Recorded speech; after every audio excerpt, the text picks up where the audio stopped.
Well, good evening, you fine folks. Welcome or welcome back to Less Like More Heart's peer virtual support group meeting, Heart to Heart, that meets the second Thursday of every month at 6 p.m. Eastern, where we discuss a variety of topics that are always related in some way to the limb loss journey.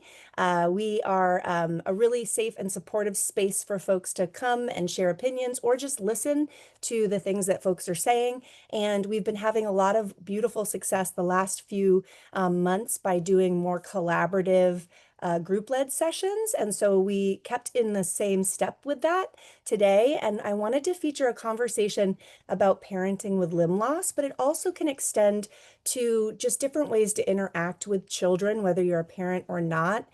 Children are everywhere in our communities, and they have a very interesting way of being and of approaching us. And I think it's really interesting to learn from each other some of the different tips and tricks and things that we do, and also some of the parenting specific challenges and beauties that people with limb loss experience. So tonight's session is about parenting with limb loss, more generally just being around children.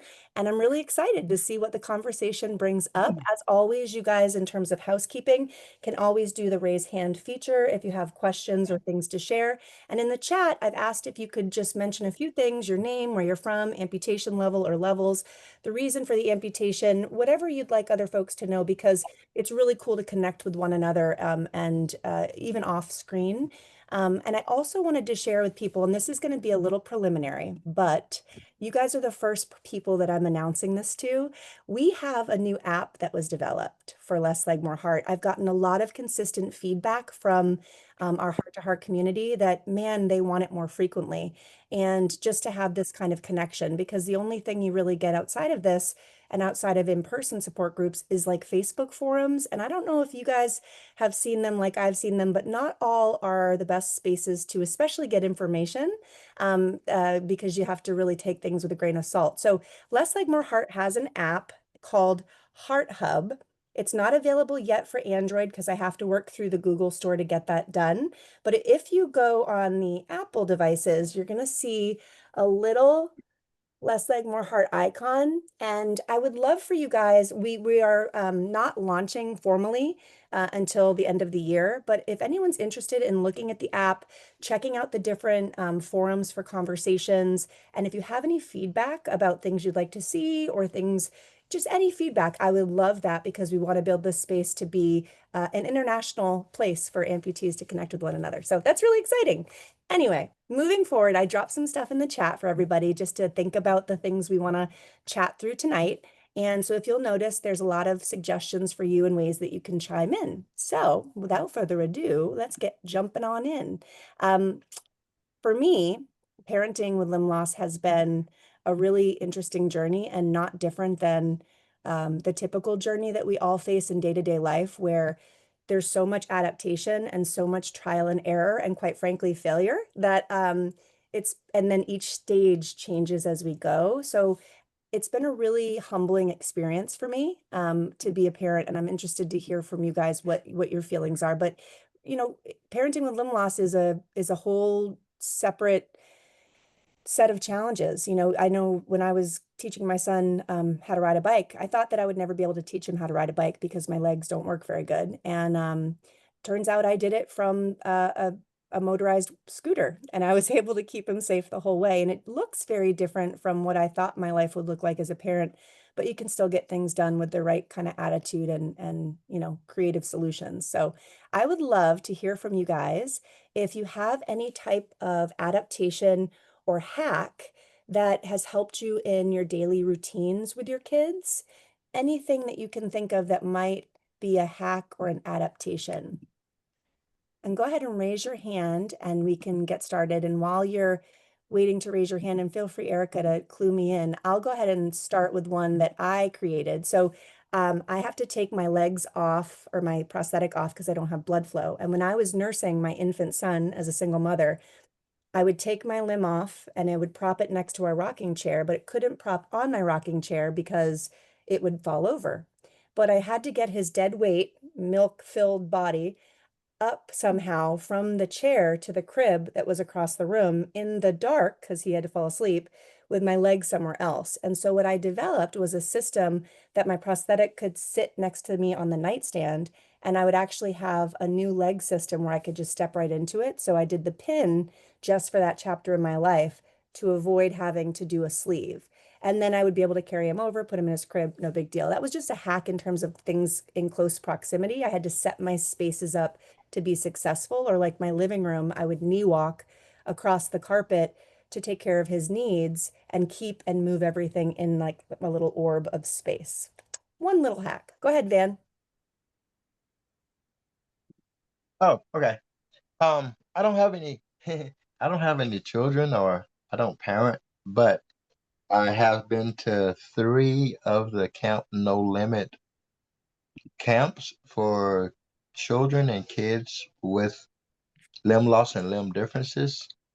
And I guess it's really not hacks or anything, but it's just really showing them the capabilities of them being children with limb loss and or limb differences.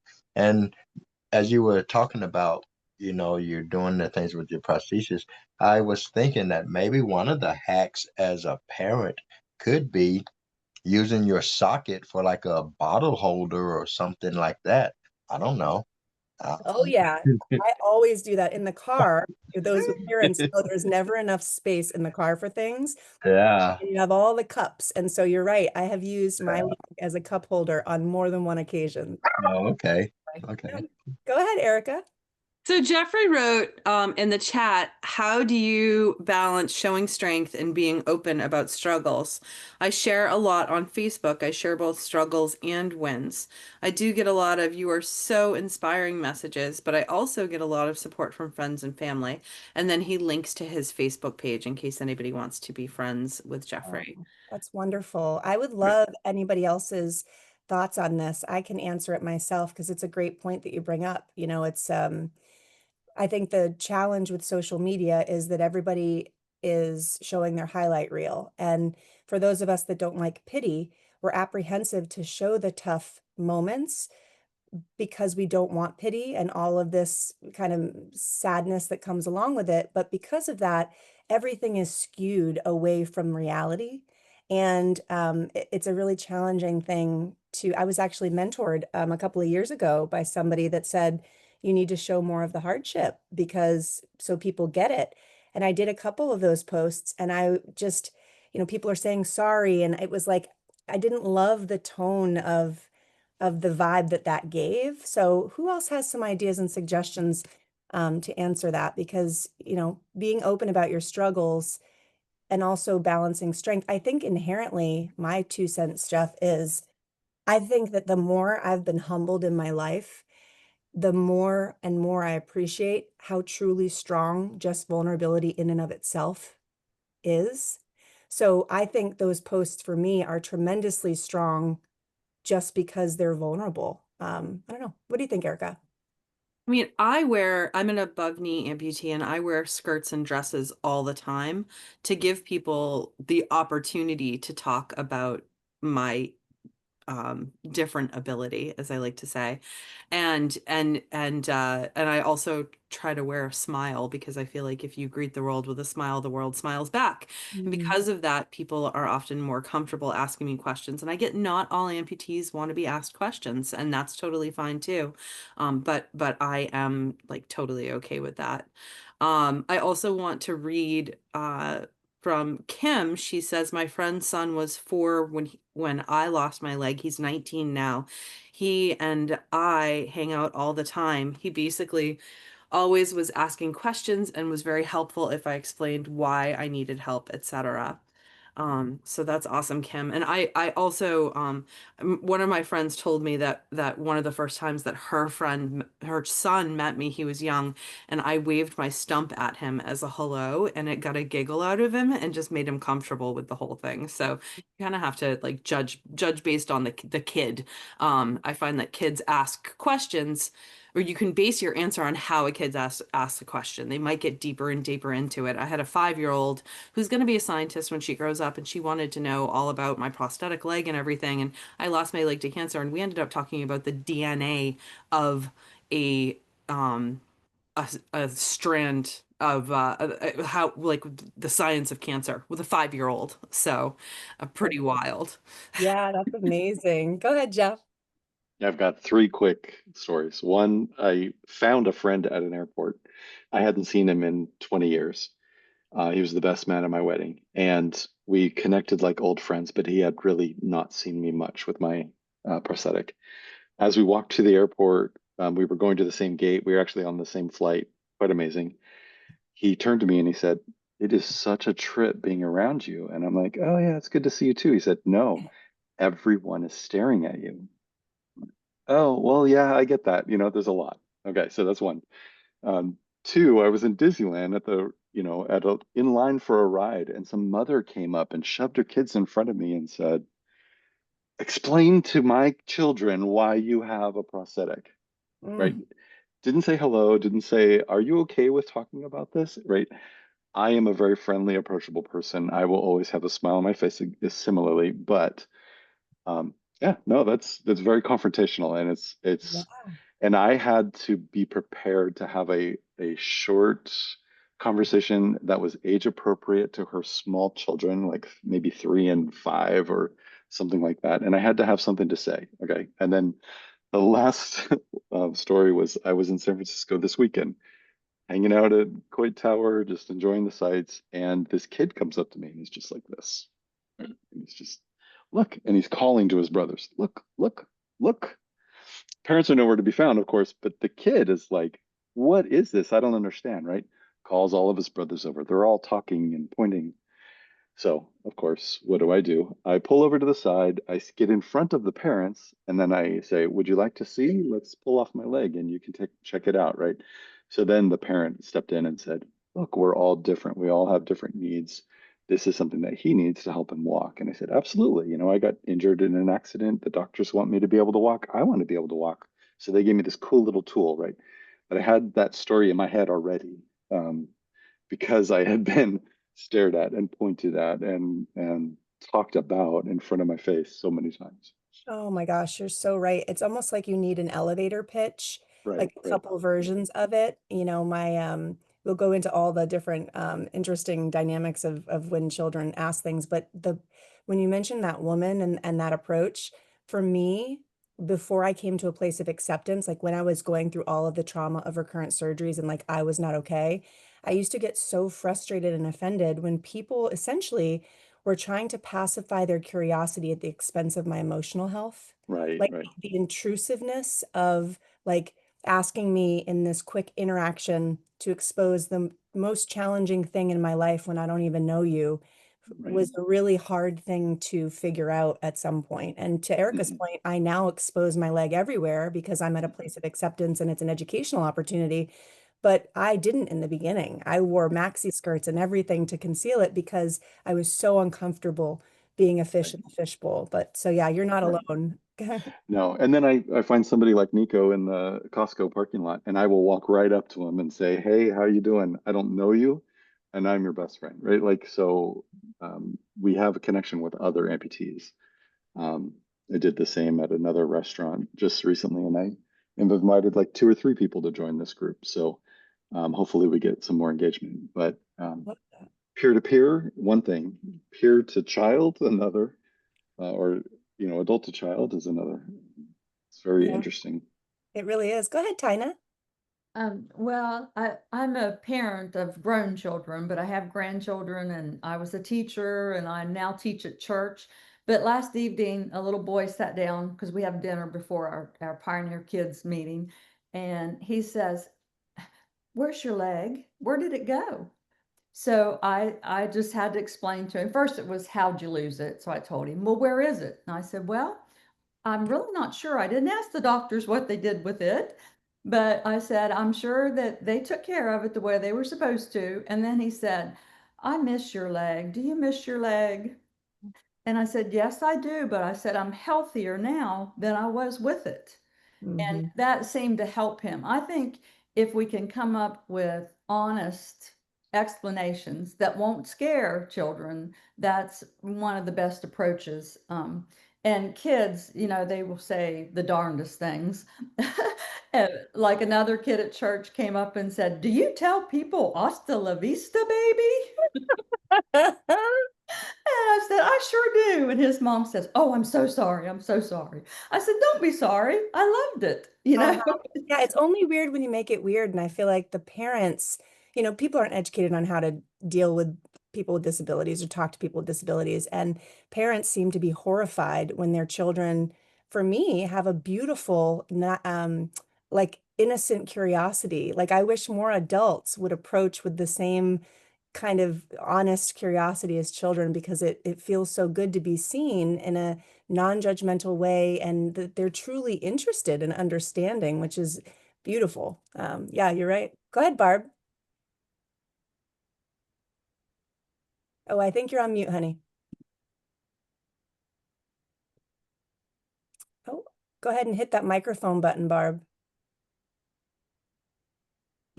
While you figure it out, I'm going to go to Kim. Go ahead, Kim. Yeah, when the same kid that I mentioned earlier, in fourth grade, he came home the very first day of school and said, "Guess what my new science experiment is supposed to be? We're supposed to go home and make a prosthetic leg out of whatever we find at home." I thought that was the best thing ever for the STEM program that they were doing and the everything. And my prosthetist and I went in the following week and they all brought in their prosthetics and demonstrated them. It was really cool. I still have a very good memory of it. I got a picture of the leg he made. I loaned him my Fred's Legs cover to put on it that had sharks and ocean and beach, all over it. And that kid was the most proud kid, a lot that his class got to do that. And I've noticed that there's a few times when I get stopped anymore, the kids either know somebody that's an amputee, or I've even been stopped by kids that use the big words because there is a prosthetist or a physical therapist or something like that. I'm so happy that there's more of that going on now than there used to be.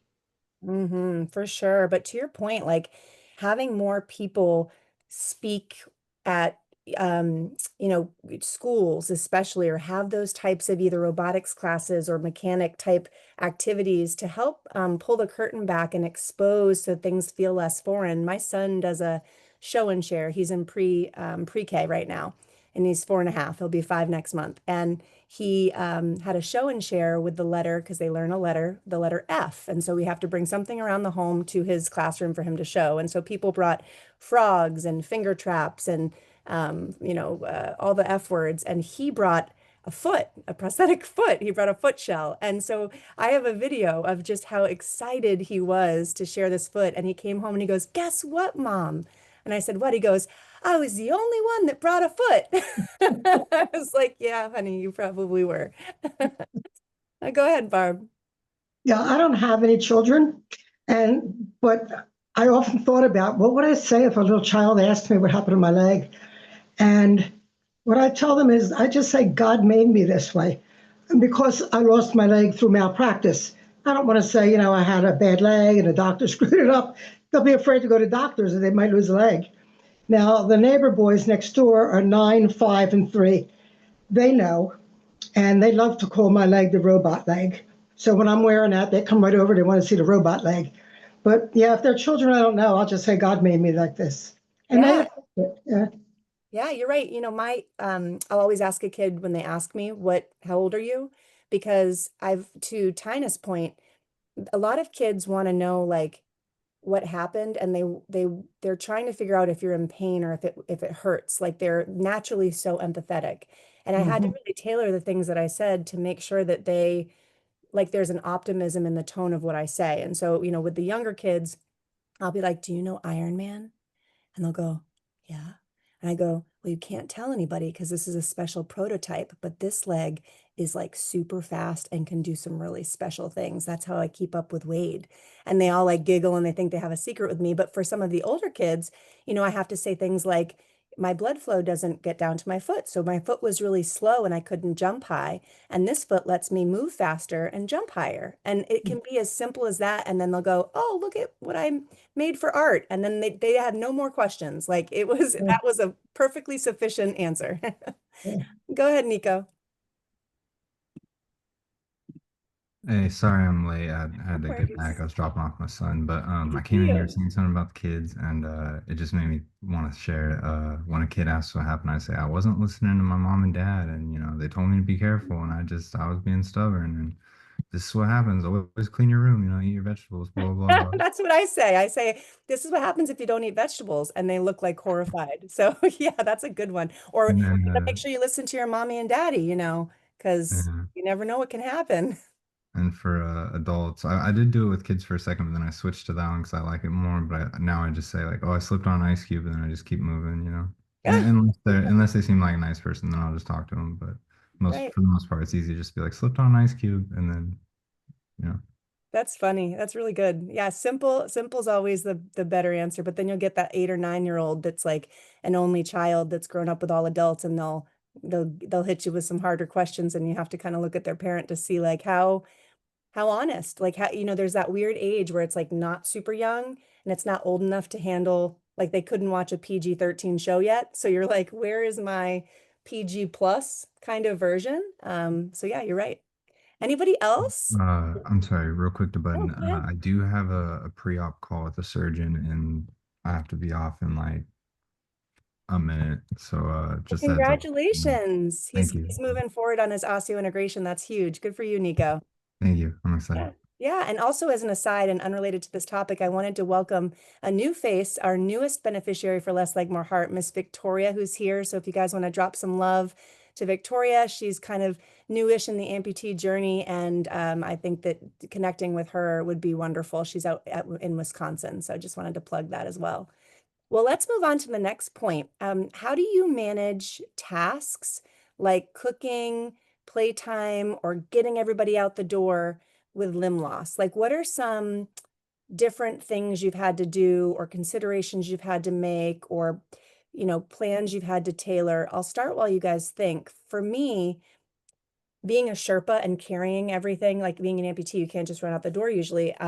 I had to adjust the things that I brought in like a go bag because inevitably, as soon as I wasn't ready for something to break, I would get a hole in my liner and we'd be out on like a hike with my son. And like, that's a big deal, not being able to get myself back. So I had to figure out like a go bag that I could fit easily with like simple items. If you guys are interested in learning more about a go bag or what things I have in my bag, let me know and I can share. But having things prepared so that you can be reliable for them is huge. And the other piece for me was making sure that I allowed for enough time. I don't know if you guys feel that in your life as well, but everything just seems to take a little bit longer. And when you add a child to that as well, it's like an exponent that I didn't realize was the case. So, like, if he has to be at school by 8 in the morning, like I'm up at 6 because from the process of getting ready to getting him out the door takes a whole lot more time. Anybody else have any kinds of task managements? For cooking, I use because I can't stand for long periods, I have a rolling chair, like a pub height chair with a back that has rollers on it. And I actually use that whenever I'm standing for long periods, sometimes doing dishes, cooking for him, chopping vegetables, things that are going to take a long period of time. That seems to be a good hack for me for the kitchen part of it. And then for washers and dryers, I just have a stackable unit and I have like one central area to minimize my need to like walk all throughout the house. Anybody else have any kinds of hacks or things that they use for getting out the door to So short? Nico had to leave, but before he left, he noted, I have to strategically do all the toddler things, all the toddler get ready things. I use the changing table for a lot more than changing diapers, trimming nails, brushing teeth, getting dressed. Yep, that's That's so pretty true. cool. I And that's also I also have a stool in my kitchen, and I have cooked Thanksgiving dinner for 30 plus people probably a dozen times at this point in my life on crutches. So it really is just a matter of like where there's a will, there's a way. You figure out how to do it. Yeah, figure out your systems. Where are your sticking points? Where are your barriers? And figuring out how to creatively, engage with those. I remember one time I had COVID and I was having a bad leg day, so I was on crutches. And my brother came to my house, couldn't come in because of the virus. And I lowered a laundry basket tied to a bunch of sheets off the patio next to where I was sitting because I couldn't put my leg on. And he literally put little care package items in the basket that I pulled up with the sheet so that I wouldn't have to walk out to the door. So yeah, you just have to get creative for sure. Okay, this is one of my favorite talking points, and we already touched on. Oh, go I ahead. think Tina had something to say. Oh So- yeah, go ahead, Tina. I was just gonna say, I get my groceries delivered to the house, and that is a big help.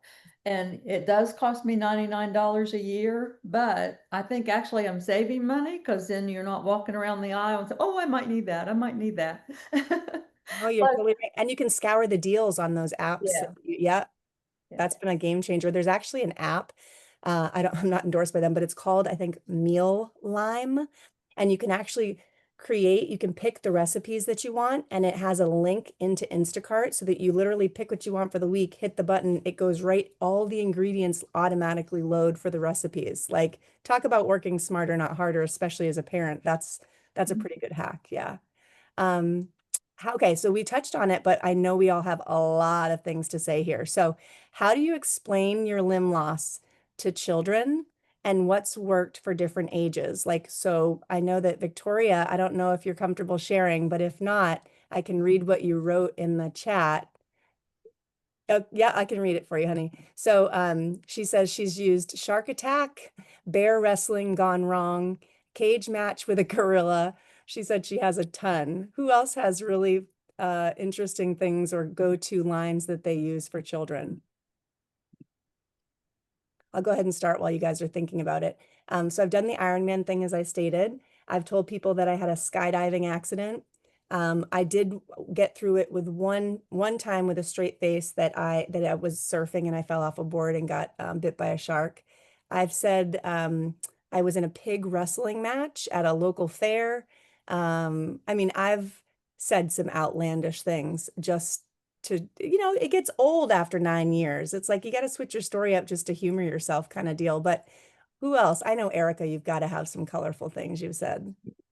Well, like when I first had my leg amputated, I was working at a veterinary clinic, and the practice manager had a 2-year-old who liked to just stand and rub the end of my stump like this. So he was the perfect height. And he would look at me as he was rubbing it and say, "Where did it go?" And I would just say, "It's all gone." And he was totally satisfied by that. I've absolutely done the vegetable thing. Like, this is what happens when you don't eat your vegetables. But more often than not, I find that kids are looking and curious and are afraid to say something. So I say something like, "Hey, did you notice I have a robot leg?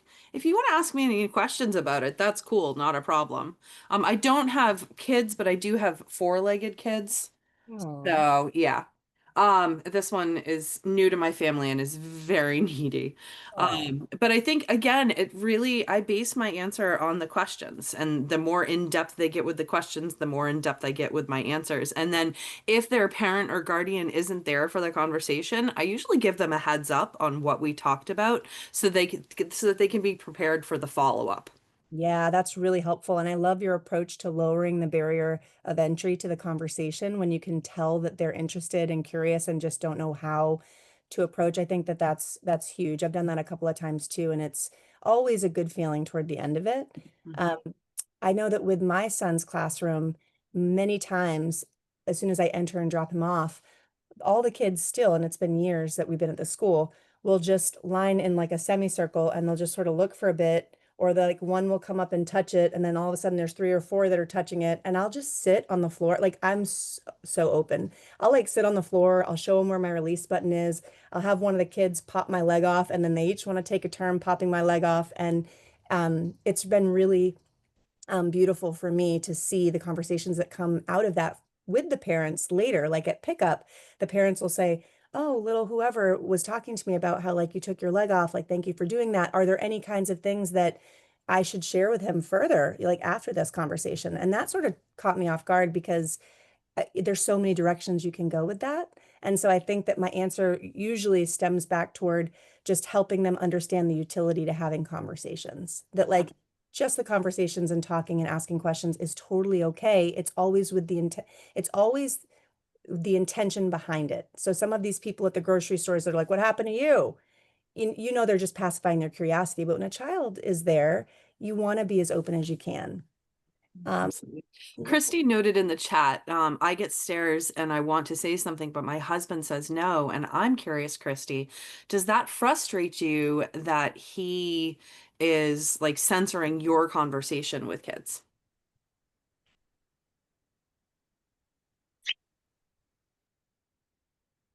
Sometimes, I don't know if I can talk to them, but they just I just get the stares and I just want to say something, but when he's there, I just can't. Is it because he's uncomfortable? Probably Yeah. I'm sorry you have to deal with that. You know, because one time it was toward trick or treating and I said something because one kid was looking at I had moose and animals on my stump, and I said, well, "Look at the animals," and uh, the it was kind of a rough time or something because um, the the parent was kind of giving me a look, and my husband was like, "Oh, just go on," and I'm like, "Well, they wanted to know what was going on. I wanted to. I don't know how to. I'm willing to say something, but I don't know." yeah. Well, I'm sorry you have to face that because I feel like part of our part of our process of healing, at least mine has been the voice in my journey and you know the autonomy that I feel and being able to share parts of me or my life. You know, it's cathartic and it's healing and it allows for a level of connection with other humans that really brings value to my life. And so I hope you're able to work towards having a bit more space to Thanks. express yourself. Yeah. Anybody have any, speaking about this topic, stigma, like challenges that are around the stigma of amputation or questions, whether it be from peers or teachers or parents, and how do you handle it? I'll start. This happened recently. I don't know if you guys can relate, but mornings are hard for me, harder than I would like them to be because of my legs. And so my son's in pre-K and he has to get at school by a certain time. And there's a certain curriculum window that happens from 10 to 11 in the morning that if he misses, that's kind of the bread and butter of how they're learning certain skills. And so I had a particularly challenging week a few weeks ago where I had liner issues. And so I had some mobility things. I had a bursa on my leg that had been created from some pistoning. And so it made the morning even more challenging. And so for several days in a row, I'd gotten my son there sometime between 10 and 11, which was hard to do, but I was able to get him there. And one of the teachers, and she's so kind, but one of the teachers had kind of pulled me aside and said, "Hey, I just wanted to have a chat with you. You know, I just wanted to remind you that our curriculum window is between 10 and 11. And, you know, if he's not making it by 10, you know, he's going to be missing out on some really important stuff." And the level of shame that I felt at being unable to fulfill what should otherwise be a very simple process of drop off because the building is so large, it's in a YMCA. So I would have to, you know, get my leg on, get him down to the car, get him to the facility, park wherever there's parking, because typically the handicap spots are all taken, get him into the building. And then it's like a quarter of a mile a walk just to get him to his classroom where I'm carrying all his things. So it's like a really physically daunting thing, even on good leg days. So that was a great opportunity for me to at least have a conversation about like, how can we improve accessibility here? Like on bad leg days, if I physically am having a hard time just getting in the building, like, could I call somebody to come get him out of the car? Like, is there some way we can work together to make this happen? Is there some kind of a ride share? Are there parents coming from my area? Like trying to be solution oriented because it's a real challenge. And they did accommodate me and they were able to at least get him out of the car for a couple of occasions. But I could have taken it the other way. Like I could have let that shame overrun me and get frustrated and upset and be in a funk for days. But I think it was a good approach to at least highlight that even when you're not meeting certain standards, whatever those are in your life, especially with parenting, whenever those barriers come up, trying to think about solution-oriented goals or conversations and letting go of the what you should be doing or what you're not doing is what saved me and emotionally preserved me in that otherwise pretty charged example. So I wanted to share that because it was a recent event. Anybody else have any kinds of stigmas or questions or things that have come up? I just love the fact that you took that opportunity to advocate for yourself, Tina. Yeah, That's awesome. it was, Because it was, people don't understand the challenges that we face. And I'm sure that she wasn't trying to be hurtful. She was trying to advocate for your son, like she would with any parent, and not realizing the additional challenges that you were facing to meet that. So good for yeah. you. Yeah. Well, it was hard and it was an example of one of those moments where like I wasn't prepared for that conversation. I was quite frankly in pain just standing there because I had to get all the way into the building and I had to figure out how to show up with authenticity and grace and try to be aware of like what, like you said, her intention was and where she was coming from, and not let what I wanted, my inner child wanted to just scream, I'm doing the best I can, but that wasn't going to be productive. And it was really hard to sort of separate those emotions from what needed to get done and also to figure out how to even address it, which is always the case that we're finding as amputees. It's like there's always this next thing that you're not prepared for, that no one taught you, that isn't in a book somewhere, that you need to figure out a good outcome for. So that was a win in my book, but I've failed plenty of times in those similar situations. I think Tina wanted to say something. Yeah, go ahead, Tina. I was just going to say, we've mentioned the stares that we get. Quite a few of you have said that. And I don't really mind stares from children because I'm sorry, my stepson keeps texting me if you hear the beep. Because theirs is usually curiosity, but it's the adults when you're walking and you get this number, they watch you go all the way by.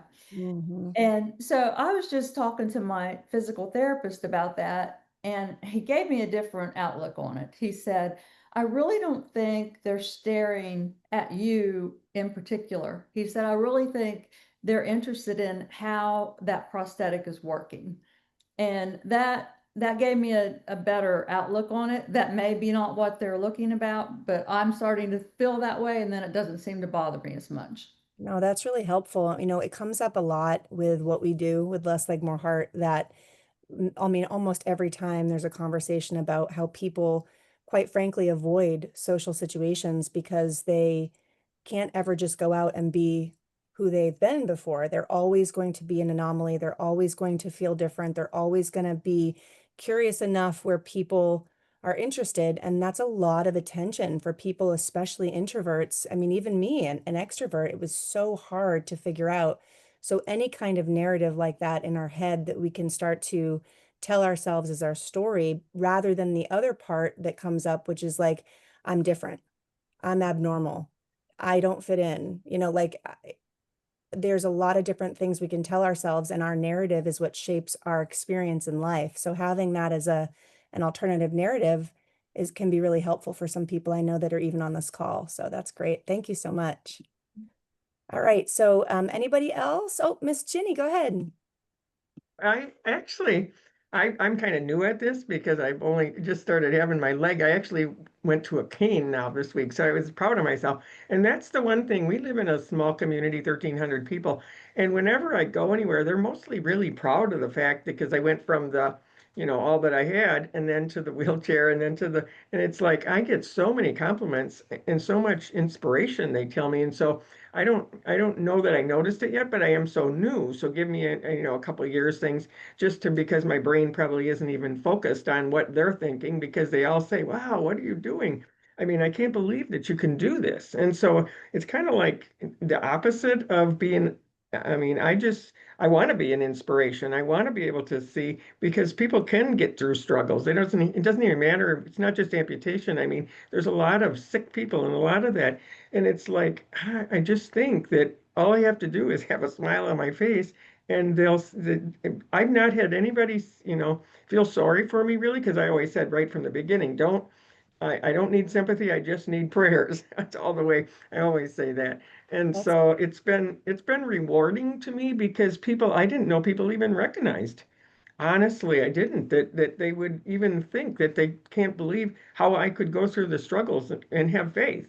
And I don't know, it's just the Holy Spirit. It's basically, I don't even know how I do it, but I love the compliments. I call it more, that inspiration. They'll all say, I am so inspired by you. So it's a little different than taking it. I don't take it as anything else, but maybe I'm just new. That might be. no, I think that um, we process information differently. You and I can both look at the color blue, and if Mm, you're colorblind, you're going to process that information differently. So I think yeah. that the way we perceive the world and interactions is deeply tied to the way that we respond and the way that we feel.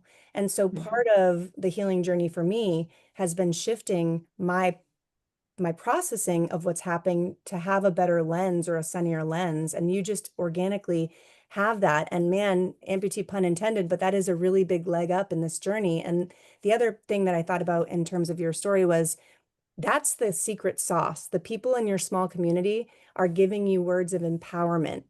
And I think that if we could get more people trained up in the community, that Mhm. the best way to approach anybody that's different or having a hard time is by empowerment, then man, it would just feel so much better all over. Hmm. Yeah. Yes, and not just with amputations. It's with everything that people are going through. When a person loses a child, it's like, I mean, everybody's all over that because they want to help. They want to do so much. And so um, But you're I right. I just We have a specific situation that caused trauma or disability or whatever it is, but the undertones of grieving is mhm, is the same across every loss. And so we're so much more connected than we think to everybody that even has invisible things going on. I mean, divorce and mhm. monetary challenge. I mean, everybody is struggling with something. And so the more we can lean into the connection with each other and empower each other, the better. Thank you so much. Maybe I don't understand grieving. I don't know if I've ever grieved it. I mean, maybe I haven't even got to that stage yet. Yeah. So, because they talk about that, and that confuses me because it's like, and it's not like grieving when I lost my mother. I don't know what grief over losing a limb. I don't understand that, but it could come. I mean, I could, run into that fact of the matter where I start grieving it, but maybe I don't understand it all. Well, and you might be one of the folks that, you just have you naturally just have accepted and you won't go through it. And then I know some other people Oh, that have lost their limb and a few years later they're hit with I these don't know. so you never really know. You just sort of take it Okay. in stride. But I think your faith is certainly a factor in the lenses that you have. And if you ever get to a point where things hit you Mhm. from the side out of left field, we're always here to help. No, yeah, thank you. Go That ahead. helps a lot. So we get a couple things in the chat, Tina. So first of all, Kim shared a blog post in the chat that helps us see these things from both sides. It's called "What Not to Say to an Amputee Disabled Person." So Hmm. thank you, Kim, for sharing that. That's awesome. She also mentioned that she went on a field trip with a friend's class, and the kids loved pushing her wheelchair around through the museum. So that's fun. And then Christy, congratulations. Yesterday was her sixth time pushing a shopping cart. So getting out there in the community and getting back to normal life. So congratulations, Christy. Yeah, that's amazing. Little things Don't are really, work. Hmm. yeah, that's right. Well, when we're thinking about children, we've already addressed a number of things, but I was hoping that you guys could share with me or the audience that plays this back, what helps you cope when you're feeling things like guilt and frustration or even worry as a parent or just in general, when you're having those feelings of guilt, frustration, or worry, what things help you cope? I'll share while you guys are thinking. Um, Gratitude, the practice of gratitude for me has been very transformative. And it's kind of like a muscle that you have to develop over time. And it's one of those things in the beginning where I felt like I was faking it until I kind of made it the authentic narrative. But every night when my head hits the pillow, I've been doing this for almost 9 years as an amputee because I was grieving so badly and because my internal narrative was so broken. It was a way for me to try to reframe my thoughts. And so every night when my head hits the pillow, either out loud or silently, I do a 3-2-1 practice. 3 things I'm grateful for from the day, as specific as I can be. 2 highlights from the day, and I try to like think about all of the senses that I felt during that time, like the way that the sun was hitting my son's face, or just bringing me back to that moment. And then 1 thing I'm most excited about for the next day, and I've morphed over time to take the thing I'm most anxious or worried about the next day and highlighting that that is what I'm looking forward to because of something that's good that's going to come out of that otherwise challenging situation. I think that practices like that have been really helpful for me to give myself grace. Go ahead, Erica. I did a TED Talk and stood up in front of 850 people and talked about what it's like to live a whole life without a whole body. And prepping for that, I watched a podcast about how closely related anxiety and excitement are. And so when I start to feel anxious about something, I just tell myself I'm excited and I can rewire the experience, which is pretty cool. I also wanted to read something that Victoria wrote in the chat. So Victoria says, I feel like if you've lost your leg resulting from an accident versus because of a medical issue, it makes a difference too. I had to make the decision to amputate my lower leg because my leg was in a bad spot due to a misplaced, I'm going to mess this word up, interosseous. Osseous. Thank you, Inside a IV. bone. Yeah. Versus having to wake up and see, oh no, what's happened? And I totally agree with that, Victoria. And I've also talked to people who lost their leg to an accident and were grateful that they didn't have to go through a bunch of medical stuff prior to having their leg amputated and that they didn't have to make the decision was made for us. So I think in all of those situations, we can find the bright side if we just take a moment to step back and look at the big picture. Yes, Very. absolutely. Thank you. That was a really good highlight. I think that there's no easy way to lose a limb. I am on the other side of it where I knew 6 months leading up to when my leg was going to be taken that it was going to be taken, and I had as much closure as you can possibly have. I did every kind of pedicure you can think of. I zip lined with my shoes off. I crushed grapes in a bin so that I would know what that feels like. I mean, I truly had as much conclusion as you can have in the circumstance. I made foot molds that I still have on my porch. But nothing really prepared me to wake up with the sheet flat where my foot was for 32 years. And nothing really seemed to help in the 6 months leading up to it. Knowing every single day you're marching toward a date where your entire life's going to change and not knowing what that looks like was in some ways like a mental warfare for that time. But then there's other people that have had a traumatic incident and woken up that way and then having to wrap their head around that so suddenly. It's like there's no one is easier than the other, but the way that you flex your brain and flex your gratitude and strive so hard to find whatever tiny shred of silver lining could be there. I always say this quote, and it's so true, but when you keep your eyes aimed at the sun, you can't see shadows. And it's just such a true and powerful statement. Not that you need to lie to yourself. And I think we're all able to visit the pity cabin because what we've been through is hard. What we go through is still hard. But you surround yourself with a community like this or otherwise that doesn't let you unpack there. And I think that that's really critical that we can feel the feelings. The feelings are valid. You're seen and you're heard, but don't let that victim be your narrative because it truly will only diminish the quality of your life. Yeah. Oh, so good. All right. What has helped you adapt and grow in your limb loss journey as it pertains to children or not? So the original question was, what has helped your children adapt and grow alongside your limb loss? I'll start while you guys are waiting.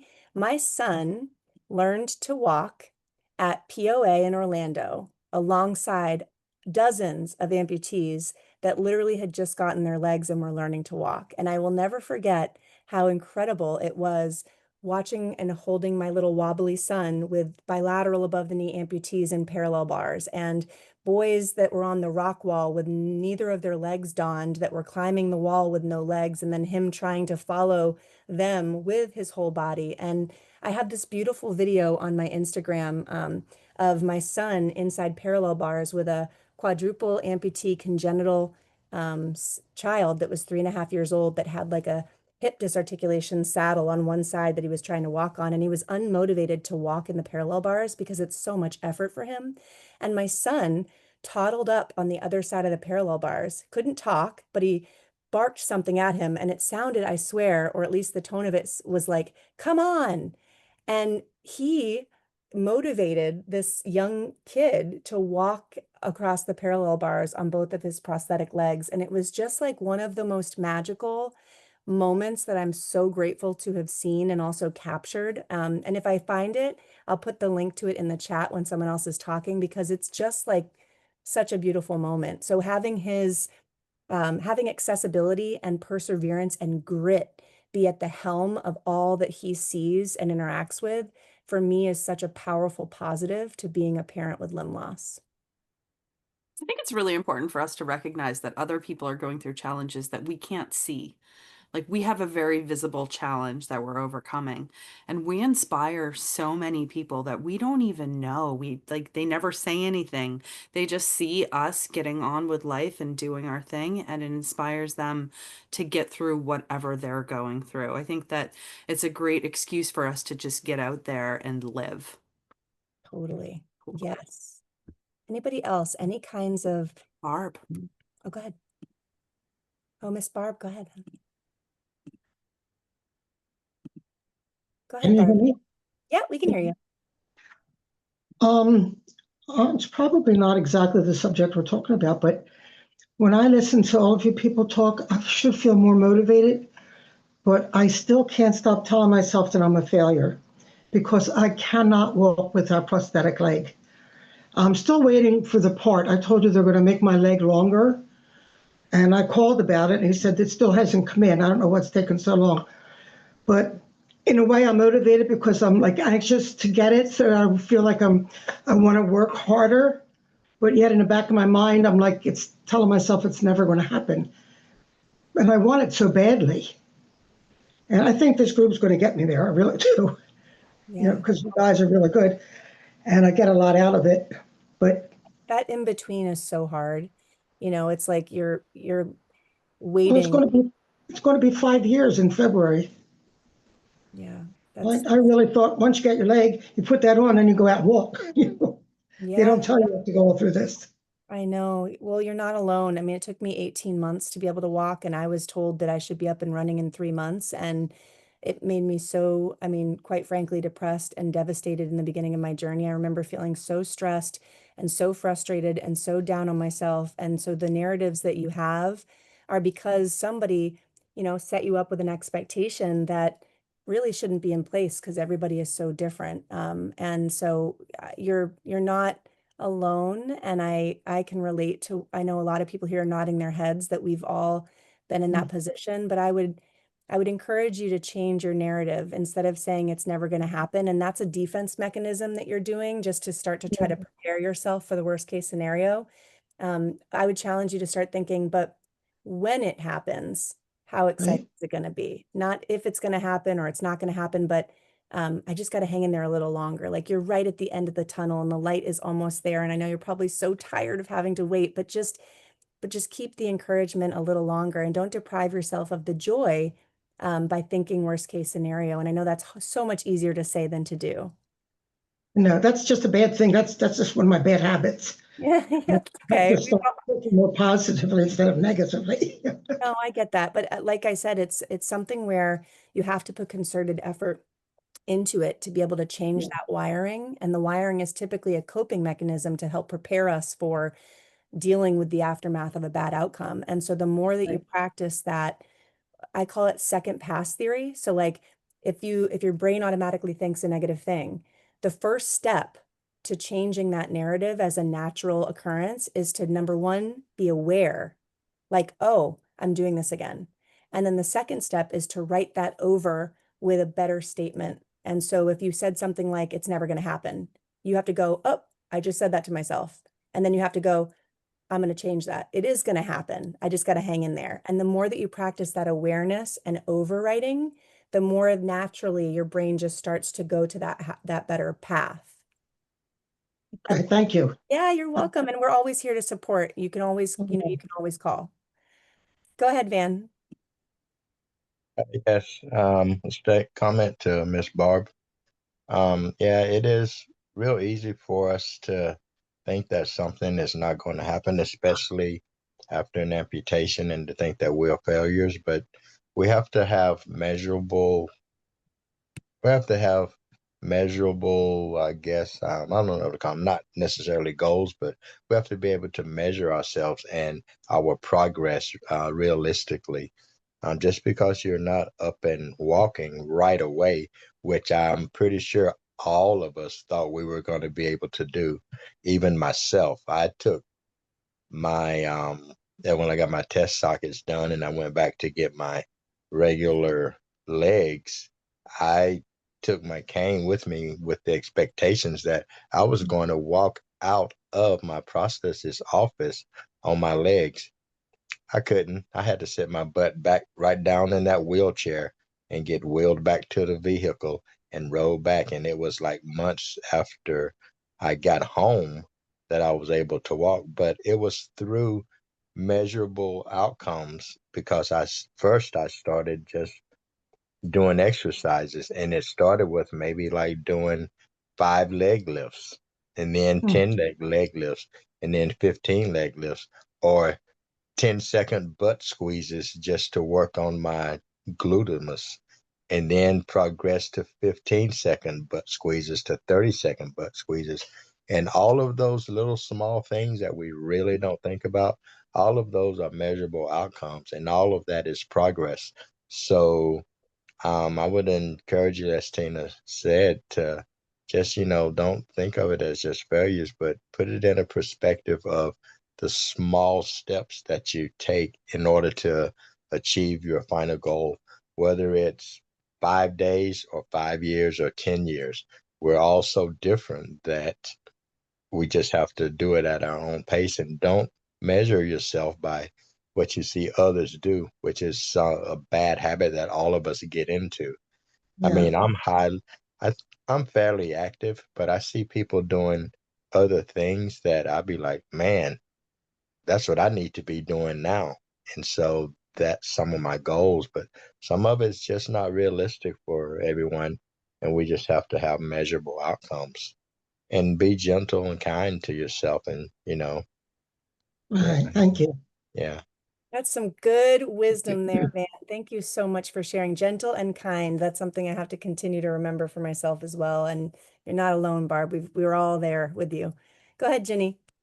Actually, one of the things that's really helped me is, and relating to Barb too, basically, is that I always tell people that they took part of my leg, but they didn't take my life. I can still talk, I can still love, I can still share, I can still do so many things. And I see Barb sitting there, and she's, beautiful lady, and it's like how many things she could do just sitting. And, I mean, instead of running, doing things, there are so many things that I felt have helped me looking at what I can do and not what I can't do. That I went through a big period of that, is to really focus on what I can do and rather than what I can't. But I just was, just felt like, oh, Barb, look at you. I mean, they didn't take your life. You're still, here, and it's beautiful. So.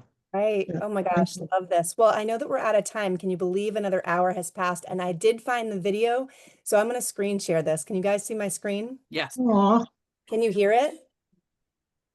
no. So my son is basically making toddler noises at this boy named Jude. He runs up and he goes, it sounds like. He's And beautiful. they were trying to get him to walk forever, and he finally sees my son walking away and starts moving on those legs, and it was just so cool. That is Wow. cute. Awesome. That is one. Wow, Oh, That's wonderful. wonderful. This is the best thing I've seen all day. Yeah, me Yes. too. I wish we have that. Oh, that is so good. He can do it. I can do it. That is neat. It was one Your of the son is beautiful. magical moments. What I'm Oh going to my do, God. guys, is I will drop I don't know who's on Instagram. It is on Instagram and Facebook, but I'll go ahead and drop the link to that in the chat in case you want to hear. Oh, If that you would be. hear his voice, it's just so cool. Oh, go ahead, Oh my Badge. I'll let God. you chat before we jump off. Go ahead, Badge. Oh, I think you're on mute. You want to hit that microphone button because we can't hear you. Now, can you? Yeah. Okay, Kathy's my name. Sorry. I don't know why it comes up the other, but I wanted to tell you that I worked for 9 months at Walmart before one of the ladies realized I had a prosthesis. And the only reason she was able to realize it is it turned warm and I started wearing shorts. So that's how far you can come and you can do it. I garden. I work at Walmart. There's really nothing I don't do anymore. So, and I'm 60, going to be 67 this May. So don't give up. I'm It does 78. get better. It really, really does. And I'm sorry I was late. I missed most of it. I got screwed up on the time zone. So, That's okay. We're so happy but you made it, and we always put the recordings on our YouTube channel on our Less Like More Heart. I know that we're out of time. It's been yeah. such a pleasure as always to share this space and our hearts together. And we do have a really exciting setup for next month, so you can check your emails. But we're actually going to have a bunch of expert panelists. We're actually having a bunch of a bunch of limb loss professions coming from Northeast Rehab virtually. And so it's going to be an Ask the Expert session. So I'm really pumped about next month. If you want to share the word, make sure that you can refer people to the registration link. I dropped it in the chat and to our social channels, but that's definitely going to not be one to miss for folks to actually be able to talk to everybody in the same house. So without further ado, I hope you guys have a beautiful rest of your night. Lead with your right foot forward, and I'll talk to you next month. Thank you. All right. Have a good one, Thank too. you. Thank you.